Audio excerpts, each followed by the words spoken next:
عطا فرما، ہماری رہنمائی فرما۔ تو دنیا میں جتنے بھی مسلمان ہیں، ہر کوئی چاہتا ہے کہ وہ کامیاب و کامران ہو جائے، اللہ تعالیٰ کی رضا تک وہ پہنچ جائے، اس کے محبوب کی غلامی میں آ جائے۔ تو اس کے لیے اللہ سبحانہ نے شرط لگائی ہے کہ مجھ تک اور میرے محبوب تک پہنچنے کے لیے صراط مستقیم شرط ہے۔ اب روزانہ اس آیہ مقدسہ کی تلاوت ہر نماز میں کی جاتی ہے۔ تو آج ہم دیکھتے ہیں کہ صراط مستقیم کیا ہے، اور آگے پھر ہم عرض کرتے ہیں اللہ کی بارگاہ میں صراط الذین انعمت علیہم۔ تو پتہ چل گیا صراط مستقیم وہ راستہ ہے جن پہ چلنے والوں پر اللہ تعالیٰ انعام فرماتا ہے۔ سبحان اللہ۔ صراط الذین انعمت علیہم، یا اللہ وہ صراط مستقیم ہمیں دکھا، وہ سیدھا راستہ دکھا جن پر چلنے والوں کے اوپر تو انعام فرماتا ہے۔ غیر المغضوب علیہم ولا الضالین، آمین۔ تو یا اللہ نہ ہمیں گمراہوں کے راستے پہ چلانا اور نہ ہمیں جو تیرے غضب کا شکار ہوئے ان کے راستے پہ چلانا۔ مغضوب سے مراد یہاں یہودی ہیں کہ ان کے اوپر اللہ کا غضب نازل ہوا، اور الضالین سے مراد عیسائی ہیں جو گمراہ ہو گئے۔ پہلے آقا علیہ السلام کی تشریف آوری سے پہلے آقا کے وسیلے سے دعائیں مانگا کرتے تھے جنگ میں اور بارش کے لیے، تو سرکار کے صدقے اللہ تعالیٰ ان کو جنگ میں فتح بھی دیتا، بارشیں بھی عطا فرماتا۔ جب سرکار تشریف لے آئے تو یہ منکر ہو گئے کہ معاذ اللہ یہ اسماعیلی ہیں، اسرائیلی نہیں، تو یہ گمراہ ہو گئے۔ تو ہم روزانہ پڑھتے ہیں غیر المغضوب علیہم، لیکن ہمیں پتہ نہیں کس کو کہہ رہے ہیں۔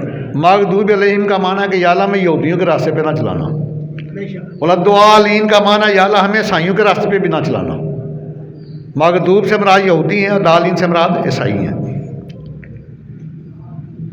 تو وہ راستہ کون سا ہے جس کے اوپر چلنے والوں پر اللہ تعالیٰ انعام فرماتا ہے؟ وہ گروہ کون سے ہیں؟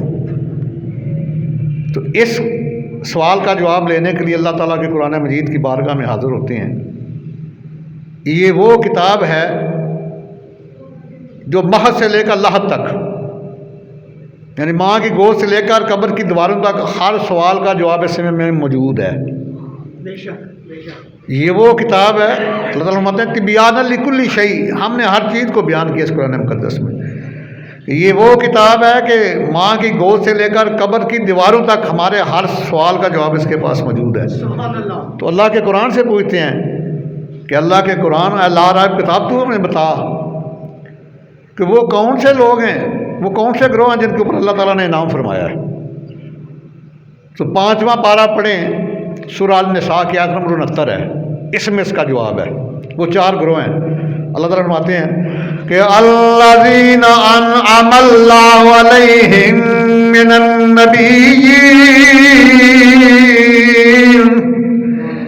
النبیین والصدیقین والشہداء والصالحین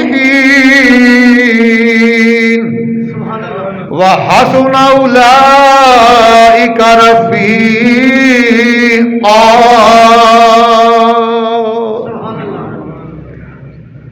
تو قرآن مقدس نے جواب دیا کہ 4 گروہ ہیں جن کے اوپر اللہ نے نام فرمایا ہے۔ الذین انعم اللہ علیہم من النبیین، پہلا گروہ انبیاء کا ہے، پہلا گروہ انبیاء کا ہے، اور دوسرا گروہ صدیقین کا ہے، اور تیسرا گروہ شہداء کا ہے، اور چوتھا صالحین اللہ کے ولیوں کا ہے۔ ہم ہر نماز میں انبیاء، صدیقین، شہداء اور اولیاء کے نقش قدم پر چلنے کے لیے اللہ سے دعا مانگتے ہیں، لیکن کچھ لوگ ایسے ہیں جب سلام پھیرتے ہیں تو اللہ کے ولیوں کی محبت سے دل بھی پھیر جاتے ہیں۔ یہ زیادتی ہے، اپنے آپ کے ساتھ وہ کرتے ہیں۔ جس سے نماز میں جس کے نقش قدم پہ چلنے کی دعا مانگنی چاہیے، نماز کے بعد بھی مانگنی چاہیے اور اس کو ماننا بھی چاہیے، کیونکہ اللہ تعالیٰ نے حکم دیا ہے۔ تو یہ 4 گروہ ہیں جن کے اوپر اللہ تعالیٰ نے اپنا انعام فرمایا ہے: انبیاء، صدیقین، شہداء اور صالحین۔ اور صالحین سے مراد محسنین لکھتے ہیں کہ اولیاء اللہ ہے، اللہ کے ولیوں کی جماعت ہے۔ تو آئیے ذرا دیکھتے ہیں کہ انبیاء علیہ السلام یہ پہلا گروہ ہے جن کے اوپر اللہ نے انعام کیا ہے، تو ان کا راستہ کون سا راستہ ہے؟ اللہ کے خلیل ابراہیم علیہ السلام کو اللہ تعالیٰ نے 90 سال کے بعد بیٹا عطا فرمایا، بڑھاپے کی عمر میں، پچھلی عمر میں، اور بیٹا بھی وہ عطا فرمایا جو حسین و جمیل، جس کی پیشانی میں نور مصطفیٰ چمکے مار رہا ہے، اسماعیل علیہ السلام۔ پچھلی عمر میں بیٹا عطا فرمایا، جب وہ چلنے پھرنے قابل ہو گیا تو ساتھ ہی ابراہیم علیہ السلام نے خواب دیکھا کہ میں اپنے بیٹے کی گردن پہ چھری چلا رہا ہوں۔ یہ اللہ تعالیٰ کو ادا اتنی پسند آئی، 23واں پارہ سورہ والصافات کی آیت نمبر 102 ہے۔ فَلَمَّا بَلَغَ مَعَهُ السَّعْيَ قَالَ يَا بُنَيَّ إِنِّي أَرَىٰ فِي الْمَنَامِ أَنِّي أَذْبَحُكَ فَانظُرْ مَاذَا تَرَىٰ۔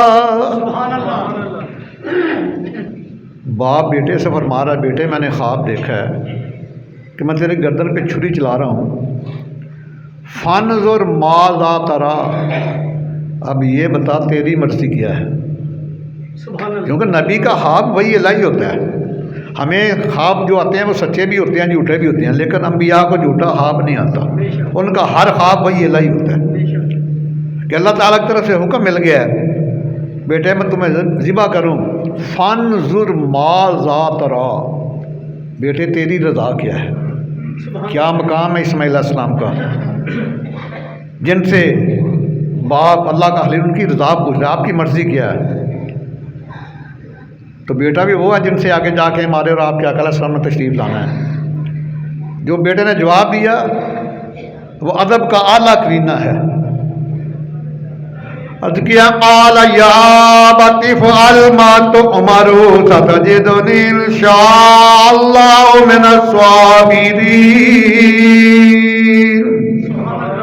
عرض کیا ابا جان جو حکم ملا جلدی کریں، مجھے صابرین کا بادشاہ بناؤ، مجھے صابرین کا بادشاہ پاؤ گے۔ تو پتہ چل گیا انعام یافتہ لوگوں کا راستہ وہ ہے جو اللہ کی رضا پر چلتے ہوئے اللہ تک پہنچاتا ہے، اور اس لیے وہ آپ نے اللہ تعالیٰ کے تابع فرما ہوتے ہیں، اس لیے ان کے نقش قدم پہ چلنے کا ہر بندہ جو ہے اللہ تعالیٰ سے یہ دعا کرتا ہے ہر نماز میں۔ یوسف علیہ السلام کی مثال آپ کے سامنے ہے، 12واں پارہ سورہ یوسف کی آیت نمبر 23 ہے۔ جب حضرت زلیخا نے 7 کمرے تھے، یوسف علیہ السلام کو گئی سب سے پچھلے کمرے میں، اور ہر کمرے کو تالا لگاتی گئی، 7 کمروں کو تالا لگا دیا، آخری کمرے میں جا کے یوسف علیہ السلام سے فرمایا وَقَالَتْ حَيْتَ لَكَ، میرے طرف آؤ، میری طرف آؤ، لیکن میں قربان جاؤں جو انعام یافتہ لوگ ہیں، 12 سال کی قید برداشت کیا یوسف علیہ السلام نے، لیکن گناہ کا ارادہ بھی نہیں کیا۔ اللہ کا قرآن موجود ہے، جب زلیخا نے 7ویں کوٹھی میں جا کر سب کو تالا لگاتی گئی، باہر بھی نہیں جا سکتے آپ، تو کہا وَقَالَتْ حَيْتَ لَكَ، آؤ میری طرف، میرے پاس آؤ۔ تو یوسف علیہ السلام نے کیا کہا تھا؟ قَالَ مَعَاذَ اللَّهِ إِنَّهُ رَبِّي أَحْسَنَ مَثْوَايَ إِنَّهُ لَا يُفْلِحُ الظَّالِمُونَ۔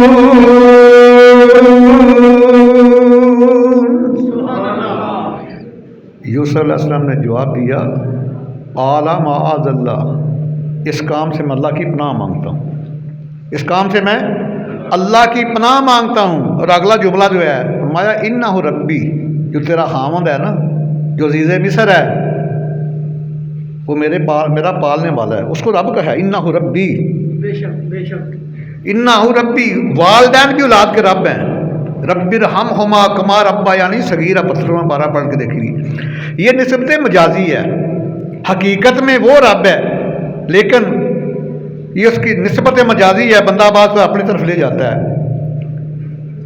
تو فرمایا کہ انہ ربی احسن مثوایا، اس نے میری پرورش کی ہے اور مجھے بڑی اچھی جگہ شہزادوں کی طرح رکھا ہے، احسن مثوایا سبحان اللہ انہ لا یفلح الظالمون۔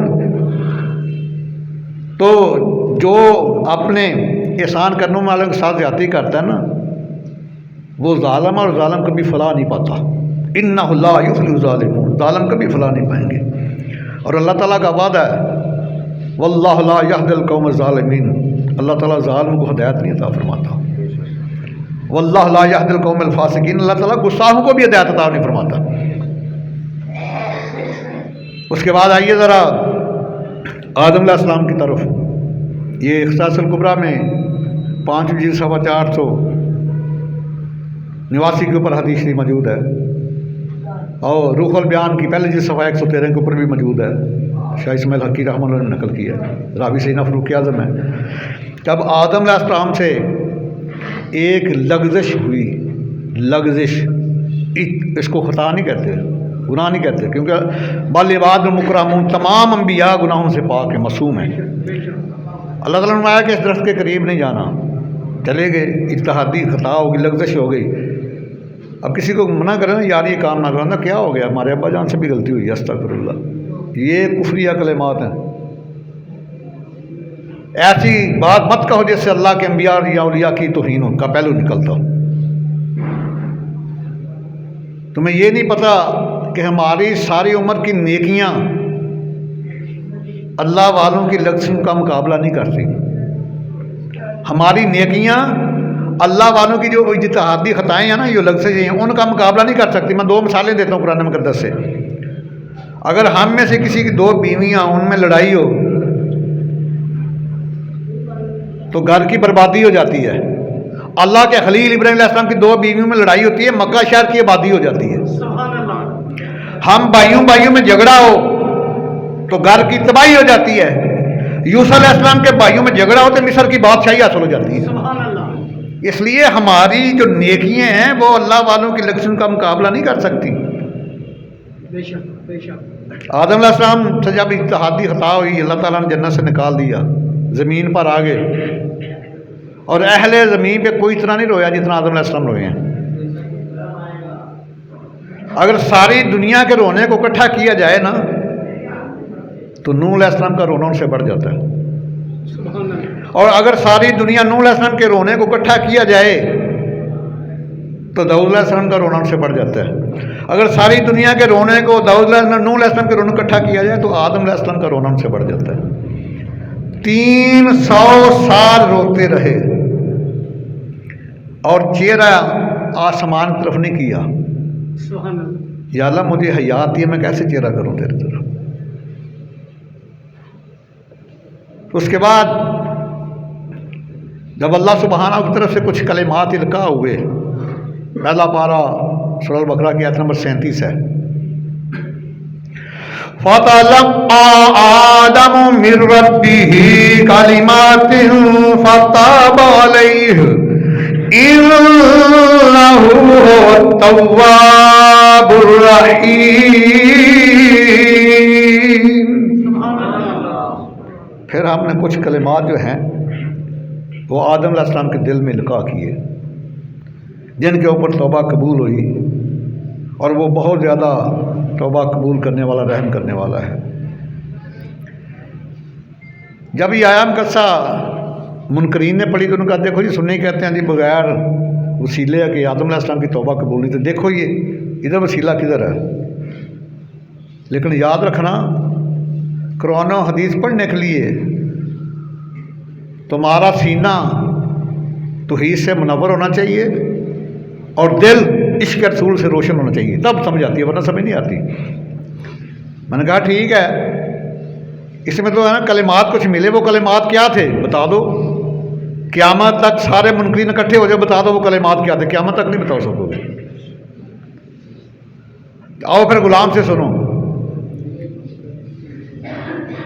پہلی جلد روح البیان کی صفحہ 113 شاہ اسماعیل حقی نے اس حدیث کو نقل کی ہے کہ سیدنا فاروق اعظم رضی اللہ عنہ راوی ہیں، آپ فرماتے ہیں کہ آقا علیہ السلام نے ارشاد فرمایا، وہ کلمات یہ تھے، آدم علیہ السلام نے عرض کیا اللہم انی اسألک بحق محمد ان غفرت لی، ایک روایت میں یا ربی اسألک بحق محمد ان غفرت لی، یا اللہ تجھے تیرے پیارے محبوب کا واسطہ، تجھے تیرے پیارے محبوب کا واسطہ میری توبہ قبول فرما لے۔ سبحان اللہ۔ اور میں دکھاؤں خصائص الکبریٰ کی 5ویں صفحہ 479 کے اوپر، روح البیان کی پہلی صفحہ 113 کے اوپر، اور ابھی سیدنا فاروق اعظم اس حدیث کے عرض کیا مولا 300 سال دعا مانگی، آدم علیہ السلام، توبہ قبول نہیں ہوئی، بڑی لمبی آیام کا موجود ہے، تو آپ دعا مانگتے رہے، ربنا ظلمنا انفسنا وان لم تغفر لنا وترحمنا لنكونن من الخاسرین۔ سبحان اللہ۔ یہ دعا 300 سال تک مانگی آدم علیہ السلام، توبہ قبول نہیں ہوئی۔ جب یہ کلمات کہے کہ یا اللہ تجھے تیرے محبوب کا واسطہ میری توبہ قبول فرما لے، تو اللہ تعالیٰ نے فرمایا کیف عرفت یا آدم، آدم تو انہیں کیسے پہچانا، ابھی تو میں نے اپنے محبوب کو دنیا میں بھیجا ہی نہیں۔ عرض کیا مولا جب مجھے آپ نے پیدا کیا نا تو میں سجدے سر کو اٹھایا تو جو ساقِ عرش ہیں ان کے اوپر لکھا ہوا تھا لا الہ الا اللہ محمد رسول اللہ، تو میں پہچان گیا جس کا نام تیرے نام کے ساتھ لکھا اس سے بڑھ کر تمہیں کوئی محبوب نہیں۔ تو اللہ تعالیٰ نے فرمایا صدقت یا آدم، آدم تو نے سچ کہا ہے۔ اب دو روایتیں ہیں، ایک میں جا ان کے صدقے تمہیں میں نے معاف کر دیا، باقی وہ میرا محبوب اس سے بڑھ کر مجھے گزید۔ ایک دوسری روایت ہے لولا محمد لما خلقتک، اگر اس محبوب کو نہ بھیجنا ہوتا تو میں نے تجھے پیدا بھی نہیں کرنا تھا۔